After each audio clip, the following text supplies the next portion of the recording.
समर्थांनी केलेले चिंतन बघा. सर्वत्र आपल्याला असं पाहायला सापडतं की बाबा ज्ञान प्राप्ती करता श्रद्धेची आवश्यकता आहे. ज्ञानाकरता श्रद्धेची गरज आहे, कर्माकरता श्रद्धेची गरज आहे, उपासनेकरता पाहिजे तर श्रद्धेची गरज आहे, योगाभ्यास करायचा झाला तर श्रद्धेची गरज आहे. कारण आपण उपासना वगैरे करत असताना समोर आपले जे प्रतीक असतं, परमात्म्याची प्रतिमा असते, शालग्राम असतो, त्या प्रत्येकाच्या ठिकाणी आपण श्रद्धा धारण करून देवबुद्धी धारण केली तरच आपल्याला उपासना करणं शक्य होतं. अन्यथा प्रतिमाचे शिलाबुद्धी कुर्बान नरकमू रजत. त्याला पण प्रमाण पाहिलं की बाबा प्रतिमेच्या ठिकाणी शिलाबुद्धी धारण करणाऱ्या माणसाला नरकाला जावं लागतं. प्रतिमेत शिलाबुद्धी धरून चालत नाही. याचा अर्थ काय? प्रतिमेच्या ठिकाणी परमात्म्याचं वास्तव्य आहे. मी ज्याची आराधना करतो तो परमात्मा पण निर्णाच्या दगडामध्ये आहे. अशा पद्धतीची माझी श्रद्धा असली पाहिजे, तरच मला देशजन फललाभ होण्याची शक्यता आहे. उपासना माझी फलद्रूप होईल. अर्थ असा आहे की कर्म करायला श्रद्धा पाहिजे, उपासना करायला श्रद्धा पाहिजे, योगाभ्यास करायचा झाला तर त्याच्याकरता श्रद्धा पाहिजे, ज्ञानाची साधना करायची झाली तरी त्याच्याही श्रद्धेची आवश्यकता आहे. आणि श्रद्धा असली की मनुष्याला फळ कसं मिळत जातं. काल आपण गवळणीचा दृष्टांत देण्याकरता पाहिला. गवळणीच्या अंतःकरणावर श्रद्धा असल्यामुळे तिला कृष्ण नामाचा उच्चार करताना पाण्यावरून चालता आलं. आणि तेच कृष्ण नामाचा महिमान सांगणारे जे पुराणिक होते, त्या पुराणिकाच्या अंतःकरणात गवळणी एवढा भाव नव्हता. गवळणीच्या इतकी श्रद्धा त्यांच्या अंतःकरणामध्ये कृष्ण नामाच्या संबंधानं नसल्यामुळे नामाचा उच्चार करून नाम महिमा सांगणाऱ्या त्या पुराणिकाला पाण्यावरून चालता आलं नाही. पण नाम महिमानाचं श्रवण करून नामाच्या विषयी अस्तित्व बुद्धी श्रद्धा बुद्धी धारण करणाऱ्या त्या गवळणीला मात्र पाण्यावरून चालता आलं. हे आपण काल उदाहरण पाहिलं. त्याच्यातून लक्षात घ्यायचं श्रद्धा महत्वाची आहे. त्या नामाचं अशा पद्धतीचं महिमा नाही असं नुसतं ज्ञान असून चालत नाही.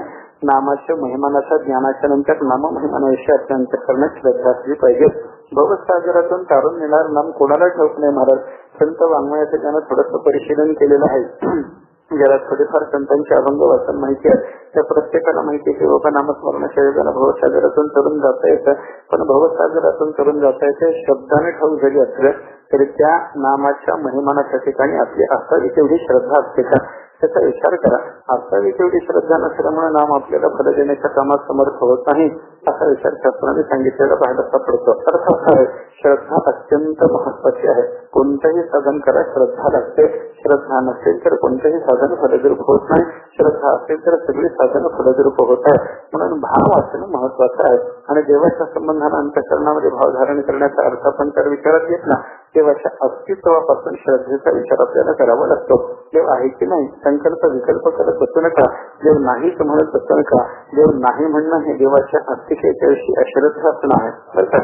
याच्या अंतःकरणात देवाच्या अस्तित्वाच्या विषयी श्रद्धा नाही त्याला परमात्म्याच्या उपासनेचं फळ मिळणार नाही. त्याला योग कर्म कोणत्याही प्रकारचं साधन साधणार नाही असं चिंतन शास्त्राने केलेलं आहे. आपल्याला विचार असा करायचा की बाबा देवाच्या अस्तित्वाविषयी अगोदर अश्रद्धा असा देवापायी भाव असावा. याचा अर्थ देव आहे हे मानायला अगोदर शिका. आणि त्याच्यानंतर मग देव जगत करता आहे हे लक्षात घ्या. आणि जगताचा भरण पोषण करणारा परमात्मा आहे. कारण त्याच्या सगळ्या जगताचं भरण पोषण करणारं दुसरं कोणी नाही मला. त्याच्या एका नावाचा विचार तुकाराम महाराजांनी याच अभंगात सांगितला. काय न करी विश्वंभर. महाराजांनी सांगितलं की बाबा तो विश्वंभर परमात्मा काही करणार नाही तर सगळ्याचं भरण पोषण करतो. विश्वंभरती इथे विश्वंभरा. विश्वंभर शब्दाची व्युत्पत्ती आपल्याला तो सांगते की तो विश्वाचं भरण पोषण करतो. सगळ्या जगाचं विश्वाचं भरण पोषण करणारा तो परमात्मा म्हणजे जगत कर्तृत्व त्याच्या ठिकाणी आहे. जगताचं भरण पोषण करण्याचं सामर्थ्य त्याच्या ठिकाणी आहे. आणि जगताच्या उपसंहार असंही सामर्थ्य त्याच्या ठिकाणी आहे. कर्तम अकर्तम अन्यथा कर्तम शक्ती त्या परमात्म्याच्या ठिकाणी उपजलेली असल्यामुळे वाटेल ते त्याला करता येतं. हा देवाच्या शक्तीचा विचार करा. जग उत्पन्न करणारा जग टिकवणारा जगाचा संहार करणारा असा तो परमात्मा मानला पाहिजे. अशी त्याच्या अस्तित्वाविषयी जगत कर्तृत्वाविषयी त्याच्या जगत कर्तृत्वाविषयी आणि जगत उपसंहार तत्वाविषयी आपल्या अंतःकरणामध्ये श्रद्धा असली पाहिजे असा याचा अर्थ आपल्याला करता येतो. देवाचाही भाव असावा म्हणजे काय देव आहे हे माना. देव जगत करत आहे हे माना. देव जगाचं भरण पोषण करणार आहे हे माना. आणि देव जगाचा उपसंहारही करणार आहे हे माना. याच्याविषयी श्रद्धा धारण करा. ते आहे असंच आहे अशाच पद्धतीच्या आपल्या अंतःकरणात देवाच्या संबंधाने बुद्धी असली पाहिजे. त्याला म्हणतात श्रद्धा. देवाच्या संबंधाने श्रद्धा असावी. आणि श्रद्धा हा जसा भाव शब्दाचा अर्थ आहे देवापायी नाही भाव. इतका तुकाराम महाराजांचा व्यतिरिक्तानं बोध करतानाचा शब्द कोणता भाव हा शब्द. आणि त्या भाव शब्दाच्या अर्थाचा विचार आपला चालू आहे. देवाविषयी भाव असावा याचा एक अर्थ आपण केला. देवाविषयी श्रद्धा असावी. दुसरा अर्थ आपल्याला थोडासा माहित आहे. देवाच्या विषयी भाव असावा म्हणजे काय भक्तिशास्त्रातला भाव शब्दाचा अर्थ आपण विचारात घेत होतो. खालच्या भाव शब्दाचे 2 अर्थ त्याच्याकरता प्रमाणाने दिलं. ज्ञानोबरांनी हरिपाठामध्ये दोन्ही अर्थाने भाव शब्द वापरलेला आहे असं मी सांगितलं. काय काय भाव शब्दाचे अर्थ आहेत? परमात्म्याच्या संबंधीचं प्रेम हा भाव शब्दाचा मुख्य अर्थ. मग 2 अर्थ करत असताना परमात्म्याच्या संबंधीचं प्राथमिक अवस्थेतलं प्रेम यालाही भाव म्हणता येतं आणि परमात्म्याच्या संबंधीचं सर्वोच्च अवस्थेला प्राप्त झालेले जे प्रेम आहे त्यालाही भाव असं म्हणता येतं. कारण देवाच्या विषयी आपल्या अंतःकरणामध्ये प्रेम निर्माण होत असताना एकदम पराकोटीचं प्रेम निर्माण होईल असं म्हणता येतच ना. सामान्य मनुष्याला संसाराचं प्रेम आहे, विषयाचं प्रेम आहे. शब्द, स्पर्श, रूप, रस, गंध 5 विषयामध्ये गुंतलेला जीव असतो. 5ही विषयात गुंतलेला असतो. त्याच्यापैकी एका विषयाच्या ठिकाणी विशेष रीतीने जडलेला असतो. त्यामुळे त्याच्या अंतःकरणामध्ये देवाच्या संबंधाने एकदम प्रेम निर्माण होण्याची शक्यता फार कमी असते. ज्याला शब्दाचं प्रेम आहे त्याला शब्द सोडून देवाकडे जाणे शक्य होत नाही. ज्याला 5ही विषयाचं प्रेम आहे त्याला 5ही विषय सोडून देवाच्याकडे जाणे शक्य होत नाही. देवाच्या संबंधानं प्रेम निर्माण व्हावं गोष्ट खरी आहे. मनुष्याला त्या प्रल्हाद आणि भगवंताच्या जर मागणी करताना अशी मागणी केली तेव्हा तुमच्याविषयी आमच्या अंतःकरणात प्रेम असावं, पण कसं असावं त्याला दृष्टांत त्यांनी दिला. या प्रीती रविवेकाना विषय श्वनपायीने प्रामाण स्मरत स्थाने हृदयान माफ करत. प्रल्हाद असं बोलून गेले, परमात्मा तुमच्याविषयी आमच्या अंतःकरणामध्ये प्रेम असावं. कधीही तुमच्याविषयीचं प्रेम आमच्या अंतःकरणातलं मावळू नये. कसं असावं ते प्रेम? याला उदाहरण देत असताना, दृष्टांत देत असताना प्रल्हादानं सांगितलं, विषयी मनुष्याच्या अविवेकी अंतःकरणाच्या मनुष्याच्या अंतःकरणामध्ये ज्याप्रमाणे संसाराचं प्रेम आहे, ऐका, विषयाचं प्रेम अविवेकी पुरुषाच्या अंतःकरणामध्ये ज्या मात्रेनं आहे, ज्या प्रमाणामध्ये आहे, ज्या पद्धतीनं आहे, ज्या दृढतेनं आहे, तशाच पद्धतीचं प्रेम आमच्या अंतःकरणात देवा तुझ्या विषयी असावं. विषयाचं प्रेम असं आहे तसं देवाचं प्रेम असावं. त्याचा अर्थ काय आहे? देवाचं प्रेम मागण्याकरता सुद्धा ते कसं असावं याच्याकरता सामान्य माणसाला पटण्यासारखं प्रल्हादाने दिलेला जो दृष्टांत आहे त्याच्यामध्ये सुद्धा विषयाचं प्रेम जीवाला पराकोटीचं आहे हा भाव प्रल्हादाने व्यक्त करून ठेवलेला आहे. आपल्याला विषयाचं प्रेम आहे आणि विषयाचं प्रेम असल्यामुळे हे प्रेम सुटणं परमात्म्याचं प्रेम लागणं गोष्ट सोपी नाही. महाराज, परमार्थ म्हणजे काय असतं तर विषयाचं प्रेम सोडून देवाचं प्रेम धरायचं असतं, एवढंच काय. कबीर महाराजांनी असा सुपरिचय केला की नाही, एक साधक होता, कबीर महाराजाकडे रोज जायचा यायचा.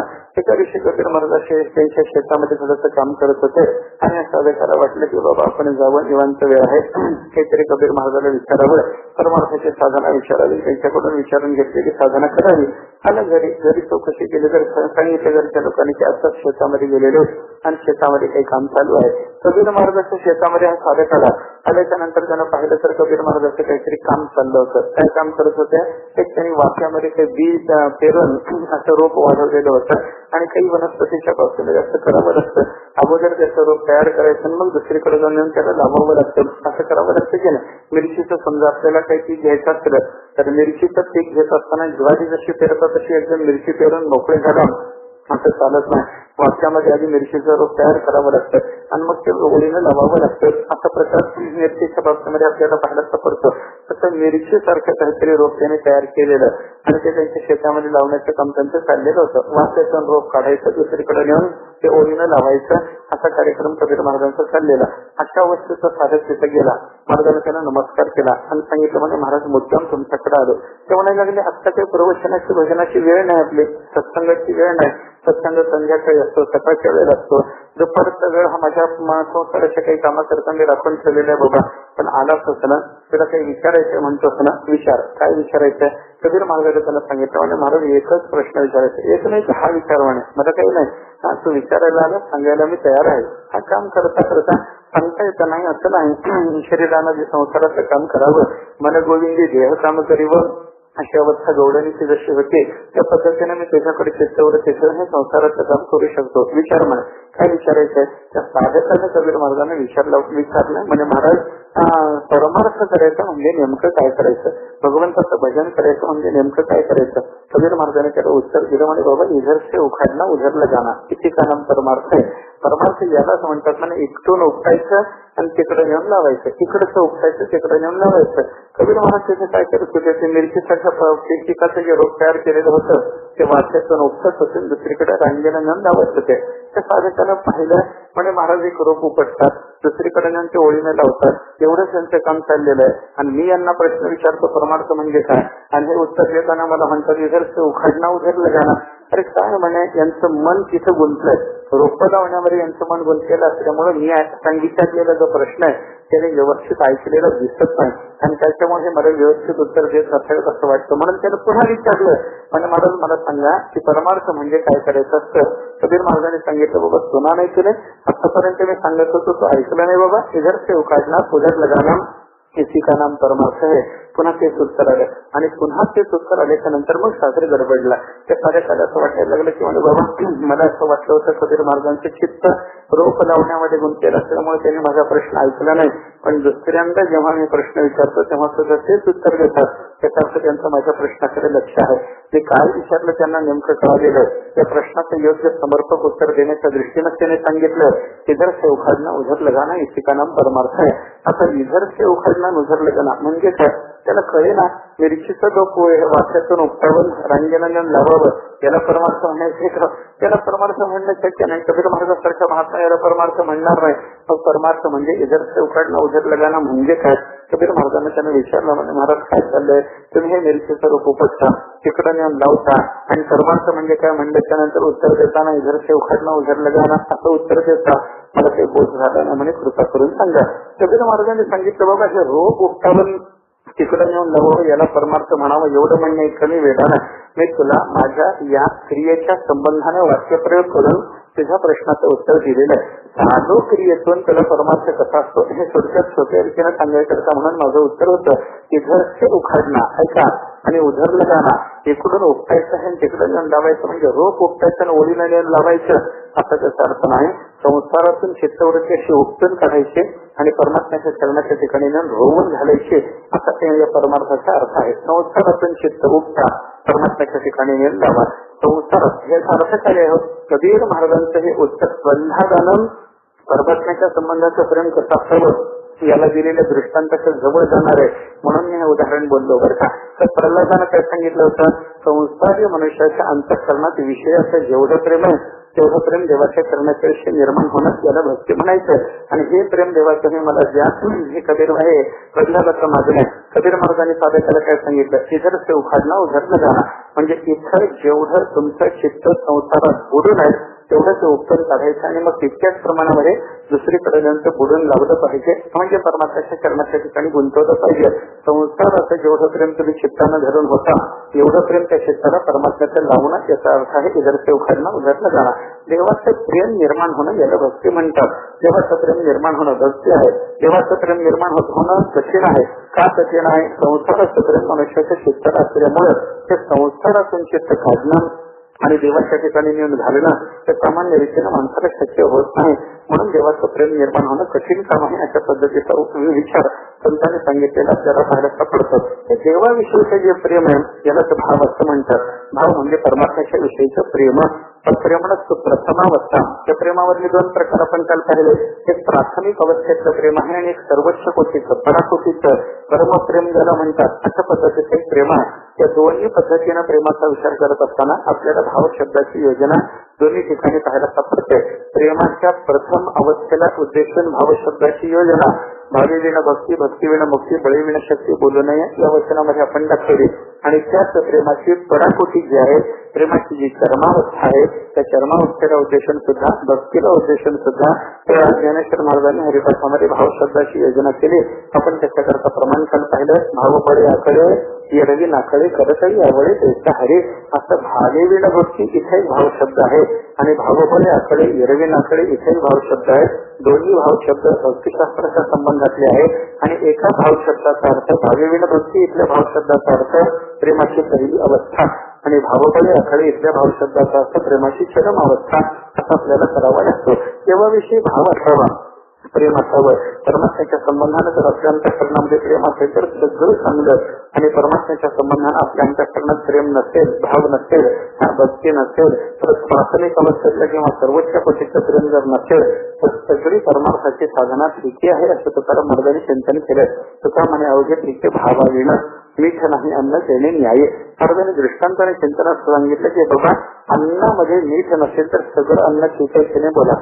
सगळं अन्नात येतात, सगळं चांगला स्वयंपाक केला, फक्त मिठा वाचन केला, मिठा वाचन केलेला तर सगळ्याचा सगळा स्वयंपाक जसा ठिका त्याची परमार्थाची सगळी साधना करतो, पण देवाच्या विषयी भाव करत नाही, परमार्थ ठिकाच येतात. स्वयंपाक जसा मिठा वाचन ठिका तसा परमार्थाच्या संबंधी भाव नसताना त्याची परमार्थाची कुठलीही साधना ते ठीकच आहे असं महाराजांनी दृष्टांताने आपल्याला सांगितलेलं पाहायला सापडतात.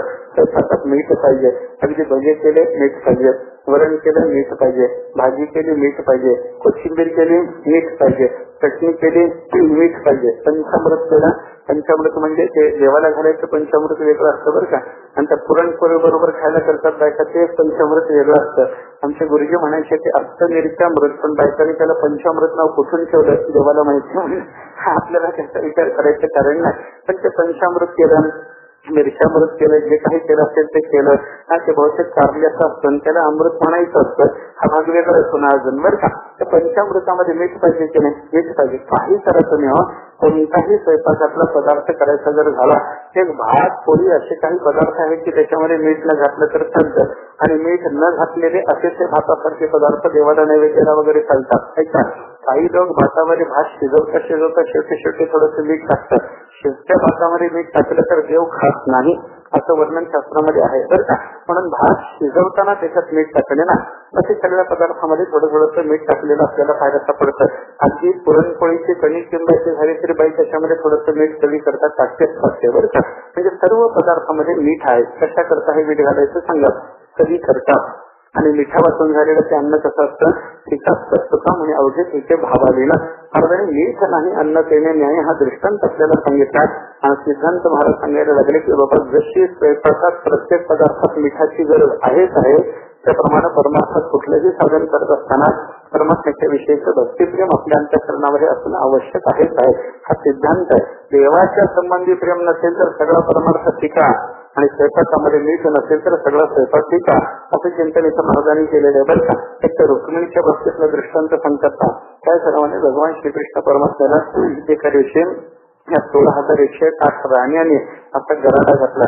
गोकुळात गोपिका जशा भगवंताला वेढून बसायच्या ना, तशा सगळ्या एका दिवशी बायका सगळ्या 16,108 बायकांनी असं कमळ रचलं आणि मध्य भागामध्ये पराक्रमासारखं भगवान श्रीकृष्ण परमात्म्यानं बसवलं. आणि देवाला भगवंताला विचारायला लागले त्या सगळ्या बायका, पण जेव्हा तुमचं आमच्या ठिकाणी प्रेम आहे, परमात्मा म्हणायला लागले ही काही विचारायसारखी गोष्ट आहे का, संसार कसा चाललाय आपला संसार सुखाचा चाललाय, प्रत्येकाच्या घरामध्ये माझा नित्य वास्तव्य आहे, आणि असं असताना तुम्ही मला विचारता आमच्या ठिकाणी तुमचं प्रेम आहे का. देवाने सांगितलं म्हणजे सगळ्याच्या ठिकाणी माझं प्रेम. अगदी 16,108 राण्यावर देवाने सांगितलं म्हणजे 16,108 राण्यावर माझं प्रेम आहे. सगळ्या राण्यावर प्रेम आहे, कोणावर माझं प्रेम नाही असं नाही. एक आवडती एक नावडती असं राजाच्या कथेमध्ये राहण्याचं चिंतन असतं, पण भगवान श्रीकृष्ण परमात्म्याच्या चरित्रामध्ये 16,108 असलं तरी सगळे आवडत असते. नावडतीला देवाच्या चरित्रात स्थान नाही. अरे देवाच्या संगतीला लागला आणि देवाला त्याच्याशी प्रेम निर्माण होणार नाही असं होतच नाही, असा त्याचा अर्थ आहे बरं का. 16,108 राण्या बसलेल्या ऐका, तर सगळ्या भगवंताला विचारायला लागल्या, जेव्हा आमच्याविषयी प्रेम आहे म्हणे, तुम्हाला आवडतेस, तू मला आवडतेस, तू मला आवडतेस, असं प्रत्येक राणीकडे बोट करून परमात्मा सांगायला लागले. सगळ्या राण्यांनी विचारलं म्हणे देवा सांगा म्हणे, आपल्याला आम्ही सगळे आवडतो हे जरी खरं असलं तरी आमच्या विषयी तुमच्या अंतःकरणात असलेल्या आवडीला दृष्टांत द्या. अमुक एका पदार्थासारखी तुम्हाला आवडते असं म्हणा. असं म्हणल्याच्या नंतर परमात्म्याने सांगायला सुरुवात केली. महाराज एका राणीकडे गोष्ट भगवान म्हणायला लागले तुम्हाला बासुंदी सारखी आवडतेस म्हण. दुसऱ्या राणीला सांगितलं तुम्हाला श्रीखंडासारखी आवडतेस. तिसऱ्या राणीला सांगितलं तुम्हाला बुंदीच्या लाडू सारखी आवडतेस. आता 16,108 पदार्थ देवाला पाठवायचो, मला कुठं पाठवायचं. तो सर्वज्ञ आहे, जगातले सगळेच्या सगळे पदार्थ त्याला ठाऊक असल्यामुळे त्याला एका पदार्थाचं नाव घेऊन प्रत्येक बाईला सांगायला सुरुवात केली, तुम्हाला अशी आवडतेस, तू अशी आवडतेस, तू अशी.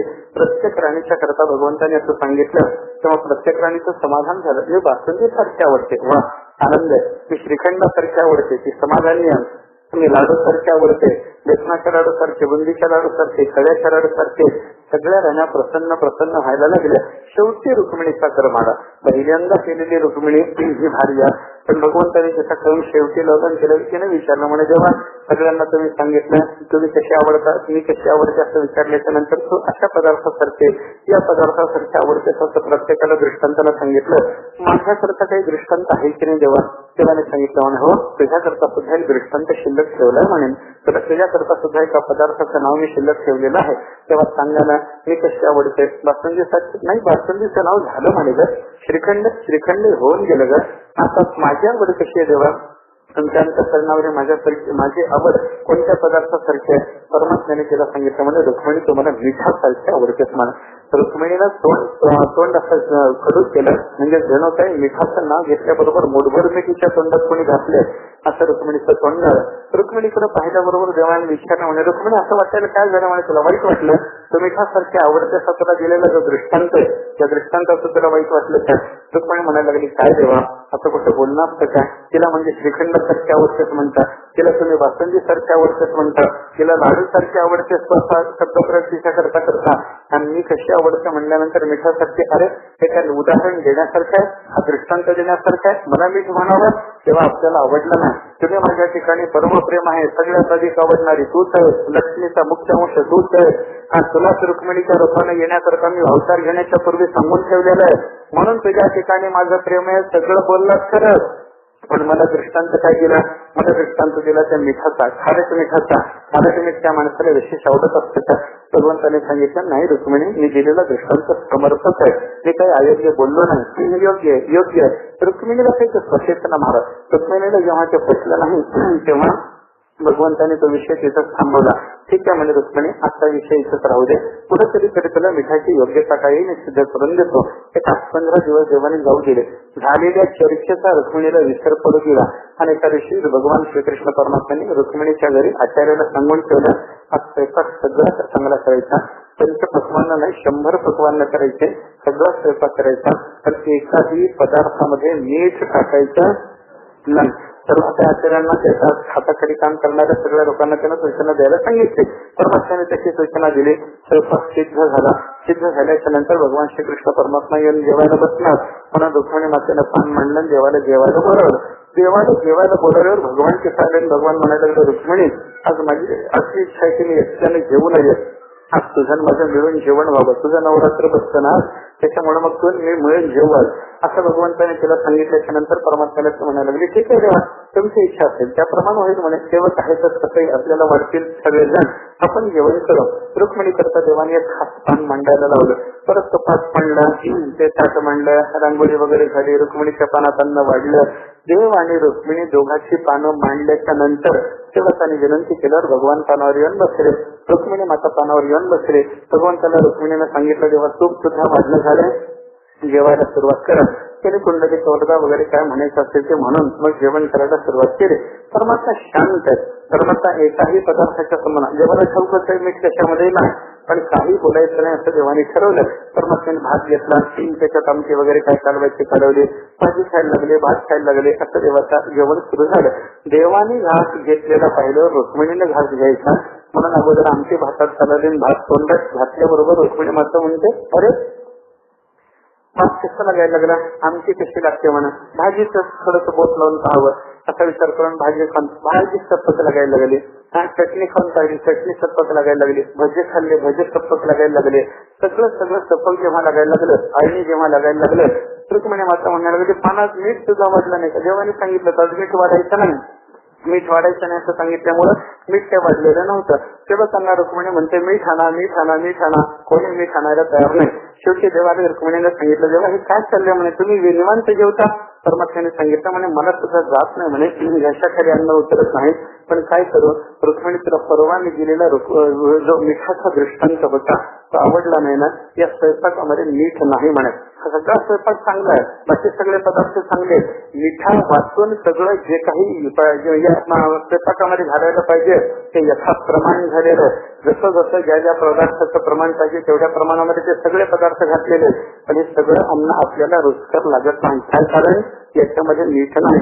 मग रुक्मिणीला भगवंताने सांगितलं की रुक्मिणी आई एवढे सगळे चांगले पदार्थ केले पण ते मिठा वाचन आवडत नाहीत ना रुचकर लागत नाहीत ना याचा अर्थ काय मनुष्याच्या भोजनामध्ये मिठाचं महत्व आहे. हे माझ्या बाकीच्या सगळ्या राण्यांना अन्न पदार्थाची उपमा दिली प्रत्येकाला एका पदार्थाप्रमाणे तो आवडतेच असं बोललो, पण त्या सगळ्या पदार्थामध्ये अनुचितपणे असावा लागणारा असा जो मीठ नावाचा पदार्थ आहे, त्या मिठाच्या संबंधी मनुष्याच्या अंतःकरणात सर्वाधिक प्रेमाने बोला.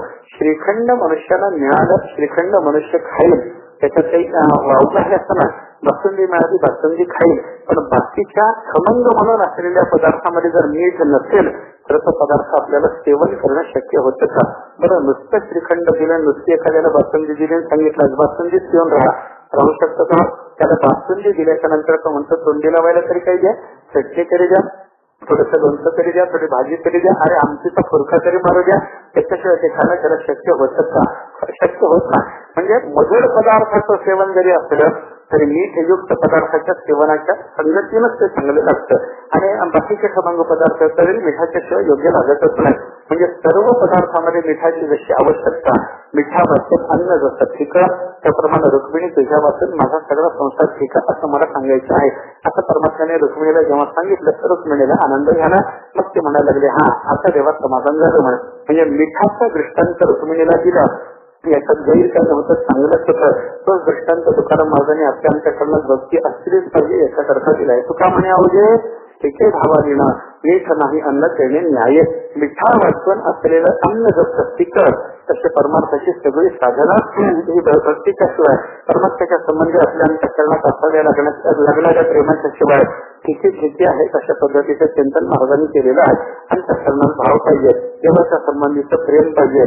मग हे देवाच्या संबंधातलं जे प्रेम आहे ते प्राथमिक अवस्थेतलं हेही महत्वाचं आणि सर्वोच्च अवस्थेतलं हेही महत्वाचं आहे. आपल्या अंतःकरणात देवाच्या संबंधातलं प्रेम नसताना प्राथमिक अवस्थेतलं प्रेम निर्माण होऊन ते हळूहळू वाढायला लागावं या दृष्टीनं महत्वाचं. आणि ते वाढता वाढता पराकोटीला प्राप्त झालं की भक्ती संज्ञक जो भाव आहे तो अत्यंत महत्वाचा. त्या भावाचं महत्व आहे. परमात्म्याच्या संबंधानं आपल्या अंतःकरणात निर्माण होणारं प्रेम अत्यंत महत्वाचं आहे. त्याच्याने परमात्मा संतुष्ट होतो. भावेही विद्यते देव, भावातच देवाची विद्यमानता आहे. परमात्मा भावातच आहे. जिथे भाव तिथे आपल्याला देव दिसणार अशी चिंतन आपल्याला अनेक ठिकाणी पाहायला सापडतात. आणि या भावालाच देव आकळतो. भावबळी आकळले येरवी नाकळे असं ज्ञानोबाने सांगितलेलं आहे. त्या आकळणं म्हणजे काय? आकळणं शब्दाचा दोन पद्धतीने अर्थ घेता येतो. भक्तीच्या दृष्टीनं भावबळानं परमात्मा आकळतो म्हणजे ताब्यात येतो, आणि ज्ञानाच्या दृष्टीनं परमात्मा भावबळानं आकळतो म्हणजे आकलन होतं, म्हणजे त्याचं ज्ञान होतं. सर्वथा ज्ञान होणं हाही आकलन होणे याचा अर्थ आहे, आणि ताब्यामध्ये येणे हाही आकलन होण्याचा अर्थ आहे. अंतःकरणात देवाच्या संबंधानं प्रेम निर्माण झालं की देवाचं ज्ञानही होणार आहे, आणि अंतःकरणामध्ये परमात्म्याच्या संबंधानं भाव निर्माण झाला, प्रेम निर्माण झालं, पराकोटीचं प्रेम निर्माण झालं. त्याच्या योगानं परमात्म्याचा आपल्याला यथार्थ साक्षात्कार होऊन आकळणं म्हणजे ताब्यात घेणं आणि त्याचं ज्ञान संपादन करणं, हे दोन्ही आपल्याला शक्य होणार आहे. असा भाव देवाच्यासाठी पुरेसा आहे. देवाकारणे भाव तस्मात नलगे द्यावे फारसे विचार झाले एक चित्त तरी बहुत, एवढ्यासाठी नका करू वाचा सगळ्या. संतांनी आपल्याला उपदेश केला, देवाच्या साठी फक्त भाव पाहिजे, भावाच्या शिवाय दुसरे काही देवाला अपेक्षित नाही. भावबळे आकळे हे ज्ञानोबऱ्याचे चिंतन प्रत्येक वेळेला आपल्याला इथं करावं लागतं. आणि सांगायचं काय, देवाच्या संबंधी प्रेम निर्माण होणं हा भाव शब्दाचा महत्वाचा अर्थ आहे. आणि हा भाव निर्माण झाला कशावरून ओळखायचं? त्या भावाची काही चिन्ह आहे. खरं प्रेम परमात्म्याच्या संबंधीचा भाव म्हणजे पराकोटीचं प्रेम. आणि त्या पराकोटीचं प्रेम कसं असतं? महाराजांनी त्या पराकोटीच्या प्रेमाचं वर्णन केलंय. 6 पदात केलेलं वर्णन, या अति सुंदर वर्णन, परिष्कृत अशी प्रेमाची व्याख्या महाराजांनी तिथे केली असं आपल्याला म्हणायला हरकत नाही. गुणरहितम कामनारहितम प्रतिक्षण वर्धमानम अविच्छिन्नम सूक्ष्मतरम अनुभव रूपम असं प्रेमाचं वर्णन महाराजांनी तिथे केलेलं आहे. प्रेम कसं असतं? गुणरहितम. प्रेम कसं असतं? कामनारहितम. हे सगळं चिंतन आपल्याला करावं लागणार आहे बरं का.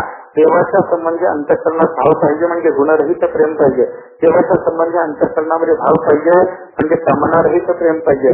ते क्षणाक्षणाला वाढलं पाहिजे, अविच्छिन्न असलं पाहिजे, सूक्ष्मतर असलं पाहिजे, आणि अनुभव रूप अशा पद्धतीचं प्रेम असलं पाहिजे. तर त्याला भक्ती म्हणायचं, त्याला भाव म्हणायचं. हा भाव देवाविषयी निर्माण होणं अपेक्षित आहे असं तुकाराम महाराजांना इथे व्यतिरेकाला सांगायचं असं आपला विचार चालू आहे. काय असतं? भावामध्ये म्हणजे प्रेमामध्ये पहिली पायरी कोणते? गुणरहितम. त्या प्रेमाचं रक्षण पहिल्यांदा करताना नारदांनी घातलेलं पद बघा. प्रेम हे गुणरहित असतं.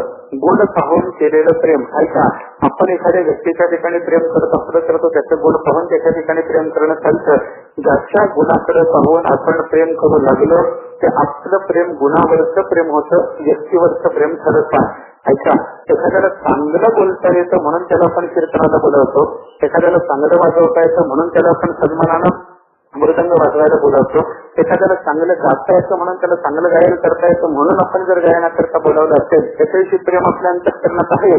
पण ते प्रेम कसं चाललंय बोला. त्याला बोलता येतं म्हणून केलेलं प्रेम व्यक्तीवरचं प्रेम नाही, त्याच्या बोलण्यावरचं ते प्रेम आहे. त्याला गाता येतं म्हणून त्याच्यावर जर कोणी प्रेम करत असेल तर ते गाण्यावरचं प्रेम आहे, व्यक्तीवरचं प्रेम नाही. ज्या माणसाला चांगलं गाता येतं म्हणून आज गाण्याकरता तुम्ही बोलावलेलं आहे, त्याच माणसाचा आवाज बसू द्या किंवा त्याचा आवाज संपुष्टात येऊ द्या, त्याच्या आवाजाला काही अपाय होऊ द्या, म्हणजे भावाची माझी अपेक्षा आहे त्याच्या आवाजाला जर अपाय झाला तर तुम्ही त्याला बोलवता का? बोलवत नाही महाराज, कोणी बोलवत नाही. एखाद्या महाराजाचं बोलणं बंद पडलं, कोणी कीर्तनाला बोलवेल का? बोलवत नाही. एखाद्याला चांगलं गाता येत होतं आपण येत नाही, बोलवेल का? येत नाही. एखाद्याला चांगला मृदंग वाजवता येत होता पण आता त्याच्या हाताला काहीतरी अपाय झाला आणि त्याला वाजवता येत नाही, कोणी त्याला आता बोलावतं का? पूर्वीच जे त्याच्याविषयीचं प्रेम लोकांच्याकडून व्यक्त होत होतं, आता त्याच्या ठिकाणी असलेला तो बोल संपुष्टात येत चालला. लोक त्याच्याविषयी प्रेम तशा पद्धतीचं व्यक्त करत नाहीत. कारण काय, लोकांचा स्वभाव तुकाराम महाराजांनी सांगून ठेवला आपल्याला, व्हावा वाटे जना तुका म्हणे साठी गुन्हा, गुणासाठी मनुष्य हवा हवाचा नसतो. व्यक्ती म्हणून पाहिजे, व्यक्ती गुण म्हणून पाहिजे, याचा विचार करता भावाने करा. आपलं प्रेम जास्त ते गुणावर असतं महाराज, आणि गुणाकडे पाहून केलेलं जे प्रेम आहे ते गुणावरचं प्रेम ठरतं, ते व्यक्तीवरचं प्रेम ठरत नाही. म्हणून परमात्म्याच्या संबंधी अंतःकरणात प्रेम धारण करत असताना देवाचे गुण पाहून प्रेम करत जर असला कोणी तर त्याचं प्रेम देवावर नसून गुणावर प्रेम आहे असा अर्थ सिद्ध होतो. बरं का, देवाच्या ठिकाणी गुण नाहीच असतं ना. देव षडगुणैश्वर्य संपन्न आहे, तेव्हा सकळ गुण संपन्न आहे, तो भगवंताशी जाण असं तुकाराम महाराजांनी त्याचं वर्णन केलेलं आहे. सगळ्या सद्गुणाचा साठा आहे. अनंत कल्याण गुण निधान असं भक्तिशास्त्रामध्ये किंवा रामानुजाचार्याच्या तत्वज्ञानामध्ये त्या देवाच्या सगुण रूपाचं वर्णन केलेलं आपल्याला पाहायला सापडतं. अनंत कल्याण गुण निधान, सगळ्याच्या सगळ्या कल्याणकारक कल्याणमय गुणाचा निधी म्हणजे परमात्मा आहे असं त्याचं वर्णन केलं. त्याच्या ठिकाणी गुण आहेत, आणि एका गुणाचा विस्तार त्या परमात्म्याने भक्ताच्या ठिकाणी करायचा ठरवला तर एका गुणानं एक भक्त जगद्विख्यात झाला अशी वर्णन आपल्याला पाहायला सापडतात. बरं का, देवाच्या ठिकाणी 6 गुण येतात, यशस्वी अवतार्य, ज्ञान वैराग्य ऐश्वर्य, हे 6 गुणवर्य वसती येतं म्हणून इथं भगवंत. त्यानंतर त्याला भगवंत म्हणायचं कारण सांगितलं. शास्त्रामध्ये हे जे 6 गुण आहेत ना, या 6 गुणाला भग असा शब्द आहे. यश, श्री, औदार्य, ज्ञान, वैराग्य आणि ऐश्वर्य, या 6 गुणाला षण्णाम भग इति रणा, षण्णाम भग इति इंगना, इंगना म्हणा, इरणा म्हणा, काय म्हणायचं ते म्हणा, पण या 6 गुणाला उद्देशून भग शब्द आहे. भग असं म्हणतात. या 6 गुणाला जर भग म्हणलं, भग शब्दाचा अर्थ ऐश्वर्य आहे, पण षड्गुण ऐश्वर्य संपन्न असा पुढे शब्द रूढ झाला. बरं का, भग म्हणजे ऐश्वर्य, आणि ऐश्वर्याने तो युक्त आहे. 6 प्रकारच्या गुणरूपी ऐश्वर्याने तो परमात्मा युक्त आहे म्हणून त्याला भगवंत म्हणतात. यश, श्री, औदार्य, ज्ञान, वैराग्य आणि ऐश्वर्य हे 6 गुण देवाच्या ठिकाणी आहेत. ऐका, याच्यापैकी या 6 गुणापैकी एक गुण भक्ताने भगवंताने भक्ताला द्यायचा ठरवला. एका भक्ताला एक गुण देवाने देऊन टाकला. ज्या भक्ताला देवाने आपल्या ठिकाणी असलेल्या 6 गुणापैकी एक गुण देऊन टाकलेला आहे त्या भक्ताची श्रेष्ठता जगामध्ये त्या गुणाच्या भक्तीमध्ये झाली असे चिंतन आपल्याला निळोबारांनी सांगितले. बरं का, त्याचे स्वरविला मारुती विभीषण केला लंकापती, ज्ञानोबारांनी वर्णन करत आहे. निळोबारांनी वर्णन केलं. 6 गुण ज्ञानोबारांनी सांगितलेले, निळोबारांनी सांगितले, आणि एक गुण देवाने आपला एका भक्ताला घ्यायचं ठरवलं. ऐका, एका भक्ताला एक गुण, यश नावाचा पहिला गुण आहे. हा यश नावाचा गुण भगवंताने कोणाला दिला? यशे थोरविला मारुती. हनुमंतरायाच्या ठिकाणी भगवंताने आपला यश नावाचा गुण देऊन टाकला. आपल्या ठिकाणी असलेल्या 6 प्रकारच्या गुणापैकी एक यश नावाचा गुण भगवंतांनी मारुतीरायाला देऊन टाकल्यानंतर यशाच्या बाबतीमध्ये मारुतीरायाला तोड जगामध्ये आहे का सांगा? एक यश नावाचा गुण देवाने मारुतीरायाला देऊन टाकला. मारुतीराय यशस्वी असणार.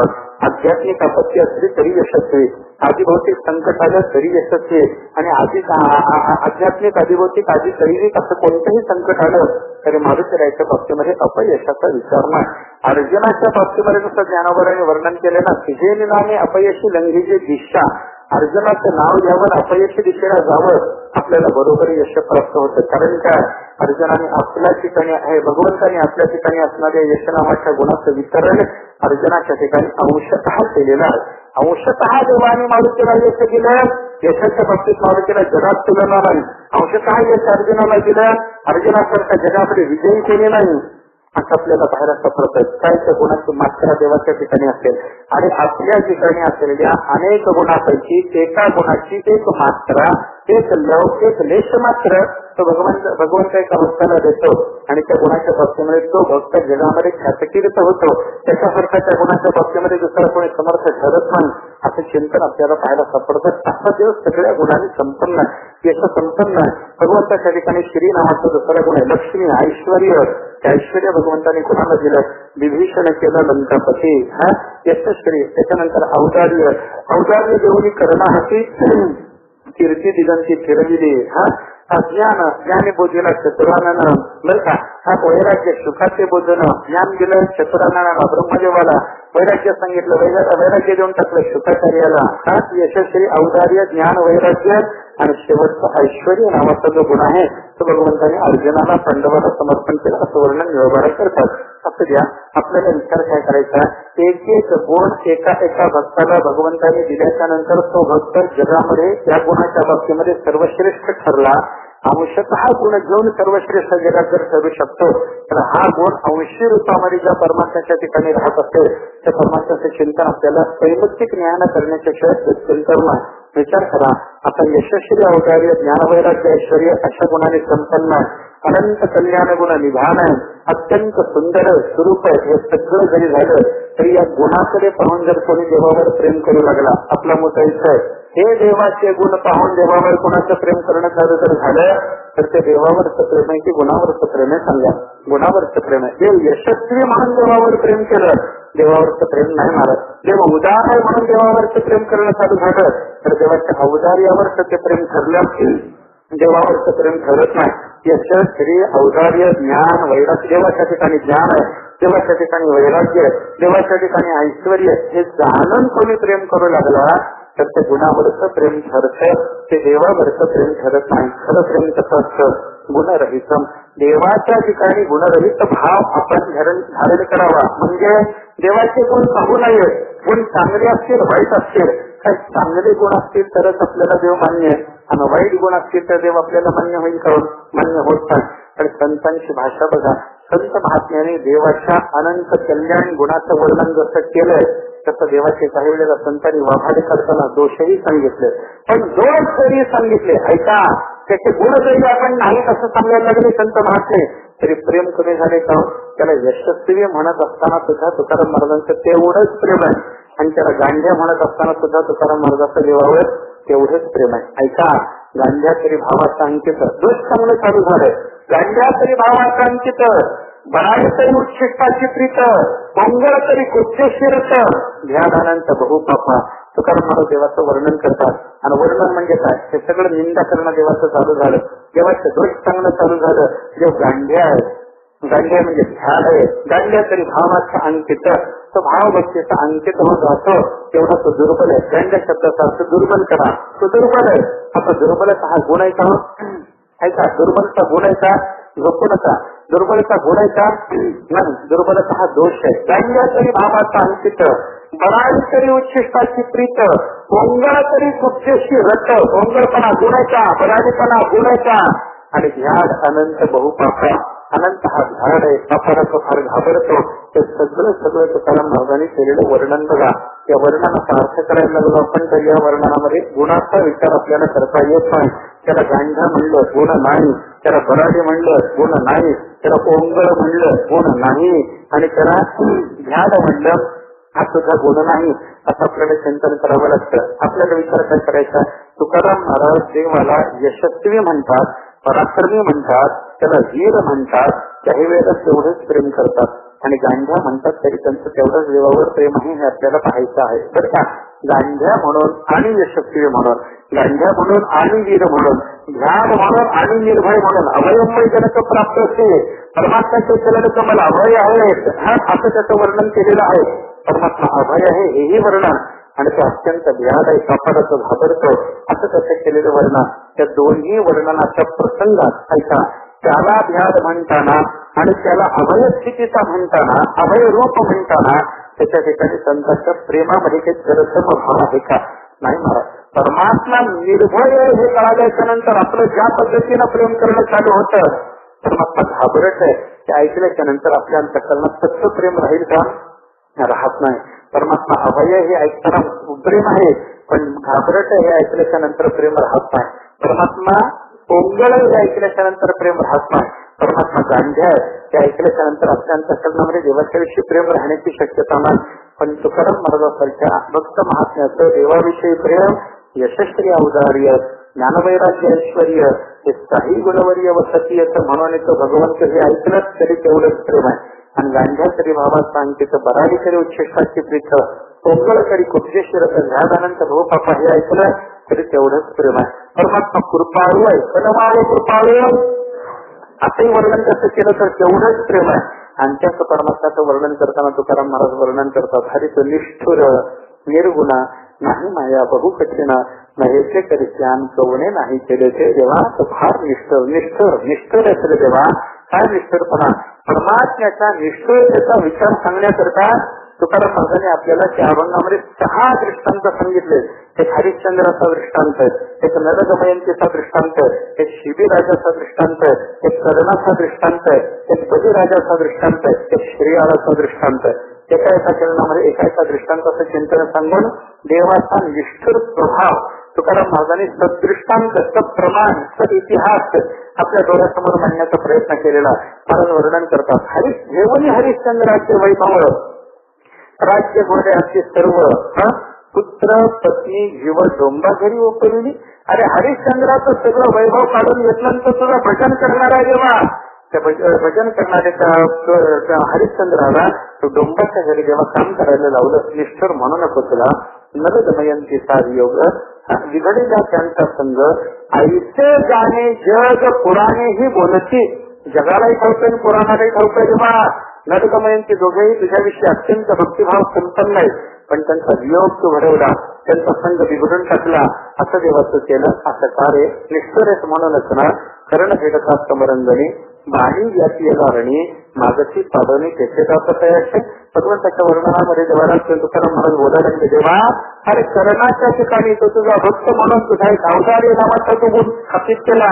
देवाबाळांनी सांगितलंय अवतार्य देऊन कर्ण हाती कीर्ती दिगंती फिरविली. अरे तो भक्त म्हणून त्याला अवतार्य गुण दिला ना, जगामध्ये त्याचे उदार म्हणून कीर्ती केली ना, पण त्याच कर्णाच्या बाबतीमध्ये देवा तुझा निष्ठुर स्वभाव बघ. कर्ण भिडता समरंगणे, कर्ण युद्धाला लागला, समरंगणामध्ये तो एक शत्रू जाऊन भेडला. अशा अवस्थेमध्ये बाणी व्यापी याला वेळी बाणाने तो व्यापलाय. अशा अवस्था त्याची झालेली असताना भगवान तिथे गेले, मागची पाडून त्याचे दात काय असे तिथे जाऊन भगवंताने त्याचे दात पाडून मागावे.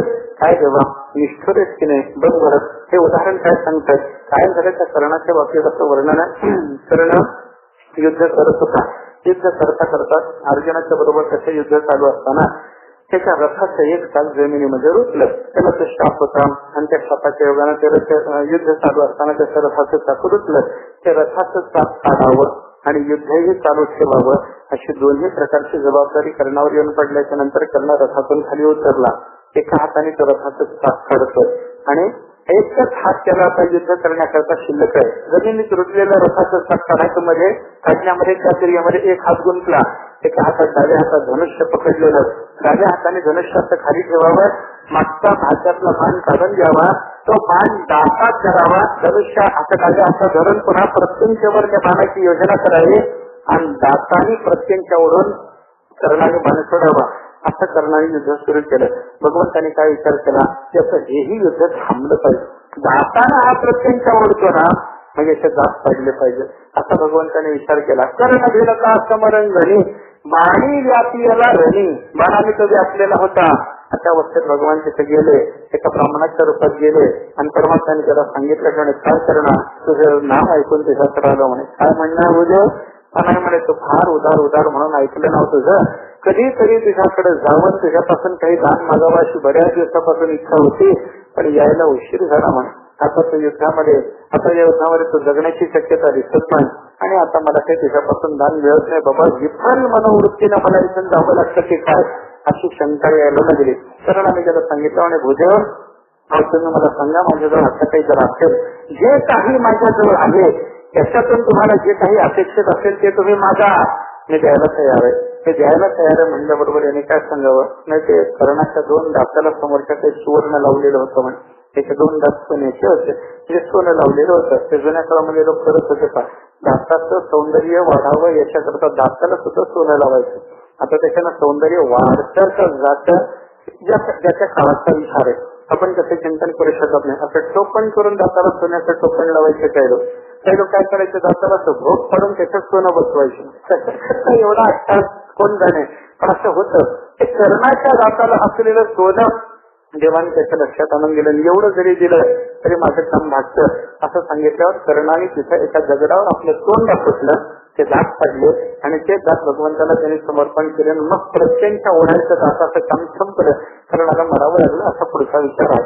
आपल्याला विचार काय करायचा, कर्ण शहाणा का वेडा, कर्ण योग्य का अयोग्य, सज्जन का दुर्जन, याचा विचाराचं हे कारण आता इथं ठरला.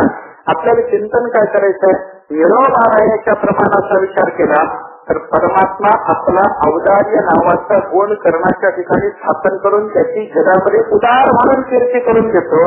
त्याचा कर्ण भगवंताला मान्य आणि देवाला मान्य असलेला, परमात्म्याच्या सेवेत प्रवृत्त असलेला कर्ण, त्याच्या पक्षामध्ये देवाने त्याचे दात पडून बघावे. निष्ठुरता नाही, निष्ठुरता आहे महाराज.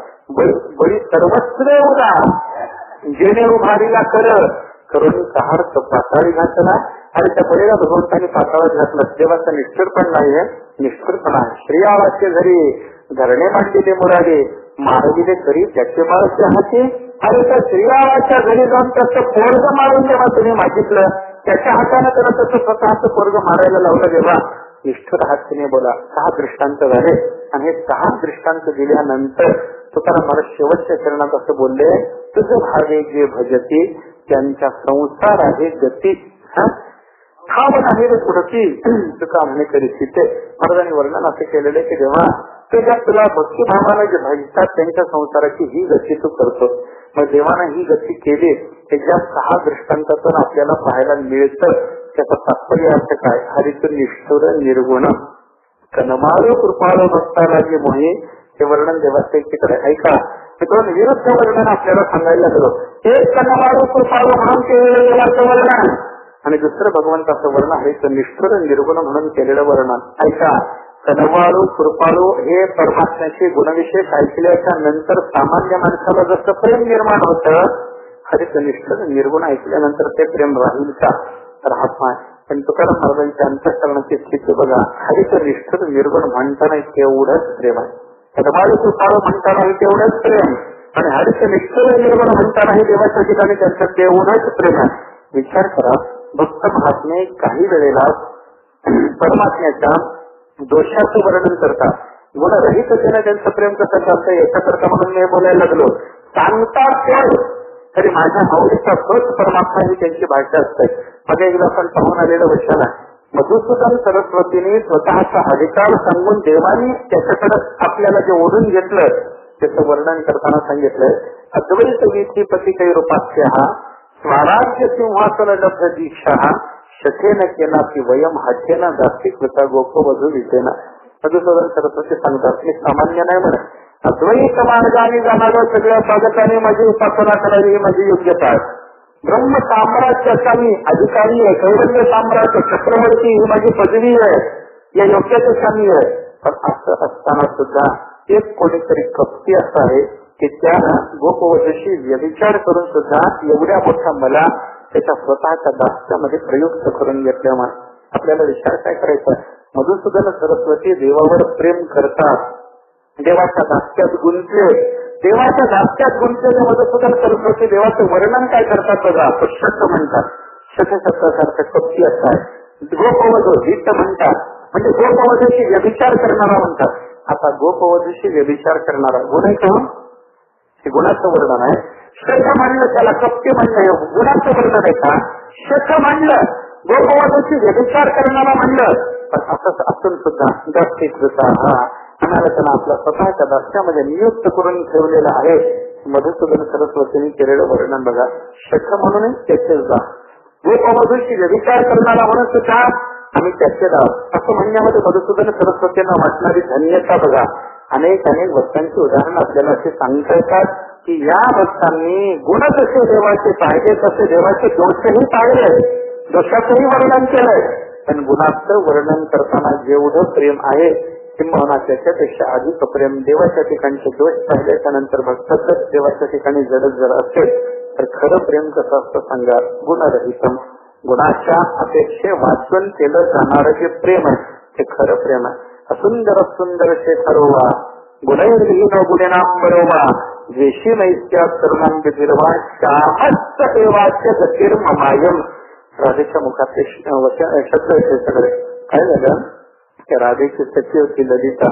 ललितेला राजानं भगवान श्रीकृष्ण परमात्म्याकडे पाठवलं. देवाची वाट पाहत बसली होती राधा. ललितेला सांगितलं म्हणे जा राधे ललिते जा. राजानं बोलावले असं म्हणून त्याला माझ्याकडे घेऊन ये. ती ललिता जात राहायची. प्रत्येक वेळेला गेले की भगवंताने तिचा अपमान करायचं. तिला काय काम आहे, तिला काय उद्योग आहे, ये म्हणते असायची मला इकडे माझं काम आहे ते मी माझं काम बघू का तिकडे येऊन बसतो असं भगवान बोलायचं. राजाकडे कधी जायचे नाही. असं बरेच वेळेला झालं. एका दिवशी ललितेनं भगवान श्रीकृष्ण परमात्म्याकडे ललितेला राजानं पाठवलं. ललिता गेली. भगवान श्रीकृष्ण परमात्म्याने राजाच्या संबंधाने असेच अपशब्द बोलून राजाच्या ललितेचा अपमान करून तिथून घालवलं. ललिता परत आल्याच्या नंतर ललिता हिरमुसून बसली होते आणि राजाने विचारलं काय झालं ललिते. काही नाही म्हणा प्रश्नासारखं झालं. काय झालं. भगवान श्रीकृष्णाकडे गेली होती. गेले होते. येतो म्हणाले. येतो कचरा म्हणतो तो 8 दिवस झाले 15 दिवस झाले नाही महिना झाला मी रोज जाते तुझा निरोप घेऊन पण काही येत नाही. आणि काय राजे ललिता राजेला समजावून सांगायला लागली. काय राजे सगळं त्याच्या ठिकाणी प्रेम करण्यासारखे काय गुण धडे का रूप धडे काय धडे चांगलं म्हण.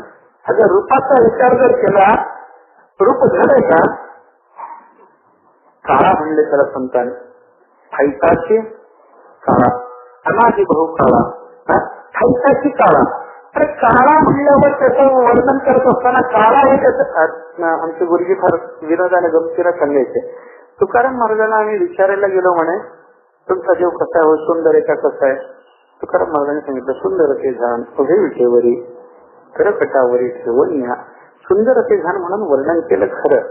पण सुंदर आहे हे सांगताना पुढे तुकाराम महाराज जी अवस्था सांगतात त्या अवस्थेत एकदा आपण उभं राहून बघा म्हणजे सुंदर दिसतं का बघा म्हणे. उभे विटेवरी एक वीट मांडा पाय जोडून उभे राहा कमरेवर हात ठेवा चांगले दिसतं का. आपण चांगले दिसणार नाही पण तो परमात्मा तशाही अवस्थेत सुंदर दिसतो हे त्याचं वैशिष्ट्य आहे. तो भाग वेगळा. पण विनोदानं सांगताना संत महात्मे काय सांगतात तो सुंदर मान. राधेला ती ललिता म्हणायला लागली त्याचं काळा म्हणून वर्णन केलं तो सुंदर मान. मग काय त्याच्या ठिकाणी रूप चांगलं नाही प्रेम करायसारखंच आहे. बरं गुणाचा विचार कर म्हणे गुण चांगले आहेत का. आता एवढं तू त्याच्याकरता मरमर करावं तू त्याच्यावर एवढं प्रेम करावं तर तुझ्या प्रत्येक वेळेला निर्भरपणा करून मला त्याच्याकडून परत दाखवत राहतो. काय गुण तरी धडेल का. प्रेम करणाऱ्यावर प्रेम करावं याची तरी त्याला अक्कल येतात. ललितेचं बोलण्यावर माझं नाही.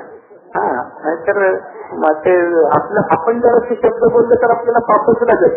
ते बोलायचा अधिकार ललिता राधा तुकाराम महाराज ज्ञानेश्वर महाराज त्यांचाच आहे. ते कसं बोलत आहे. अरे विद्या मूळ माळीच्या कार्यक्रमात जनाबाईनच म्हणावं. तुझं गेलं मोठ्या म्हणल्यानंतर तो आपलंच करायला निघतो. आपण बोलून चालत नाही त्याला ते बर का. ते ललितेनं आपल्या राजाला समजून सांगितलं त्याच्याविषयीचं प्रेम सोड राहतो. रूप धडत नाही गुण धडत नाही तुझा देश करत राहतो. प्रेम करणाऱ्यावर प्रेम करावं याची अक्कल सुद्धा त्याला नाही. आणि तू त्याच्याकरता एवढी मरमर करायचं कारण काय त्याचीच तू इच्छा का धरून आहे. राजाने सांगितलं एकच कारण म्हणे माझं त्याच्यावर खरं प्रेम आहे. कशावरून राजाने उत्तर दिलं असुंदर सुंदर शेखरोवा गुणैर्विहीन गुणिनाम बरोवा द्वेषी मनुष्या करुणापदिर्वा श्यामस्थ एवाद्य गतीर ममायम. राधा बोलले भगवान श्रीकृष्ण परमात्मा हीच माझी चरमगती. मला मिळवायचं तर देवच मिळवायचा. मला देवाच्या दुसरं काही नको. तो मज भावा वेळोवेळा भावा पंचरंग त्याच्याशिवाय दुसरं काही नको. का कसा नको. गुण असून नको दोष असं नाही तो तुला पाहिजे का. राजाने उत्तर दिलं म्हणे हो गुण आहेत का दोष आहेत मला माहित नाही. तो गुणवान असला तरी पाहिजेच आहे आणि तो दोष संपन्न असला तरी पाहिजेच आहे. कसं राजाने केलेलं 3 चरणातलं वर्णन बघा. ते वर्णन करताना म्हणते असुंदर हा सुंदर शेखरोवा. तो सुंदर नसला तरी चालेल आणि सुंदर शिरोमणी असला तरी चालेल. असुंदर हा सुंदर शेखरोवा गुणैर्विहीन हा. त्याच्या ठिकाणी एकही गुण सद्गुण नसला तरी चालेल. गुणेनाम वरोवा आणि गुणमानामध्ये सर्वश्रेष्ठ असला तरी चालेल. द्वेषी नैस्यात माझ्या ठिकाणी तो द्वेष कारण धारण करणारा असला तरी चालेल. आणि करुणा बधिरवा माझ्याविषयी अंतःकरणामध्ये करुणा सागर त्यानं धारण केलेला असला तरी चालेल. कसाही असो श्यामस्त वाद्य गतीर ममायम. तर परमात्मा हीच माझी शरण गती असं राजेचं बोलणं आहे. आपल्याला विचार काय करायचा आहे. तो सुंदर नसूनही राधा प्रेम करते. तो द्वेषी असूनही राधा प्रेम करते. तो गुणहीन असूनही राधा प्रेम करते. याचा अर्थ असा आहे भक्ताचं जे परमात्म्याच्या संबंधित प्रेम आहे ते खरं प्रेम आहे का. खरं प्रेम हे गुणरहितम असं असतं. गुणाच्या अपेक्षेनं केलेलं प्रेम गुणावरच आहे आणि गुणरहिततेनं केलेलं प्रेम जे आहे ते व्यक्तीवरच आहे. ते खरं प्रेम आहे. देवाविषयीच प्रेम धारण करताना ते गुणरहित असावं. अजून ते कसं पाहिजे कामनारहितम प्रतिष्ठनवर्धमानम अविच्छिन्नम सूक्ष्मतरम अनुभवरूपम. या बाकीच्या प्रेमलक्षणाचा विचार पाहायचा आहे.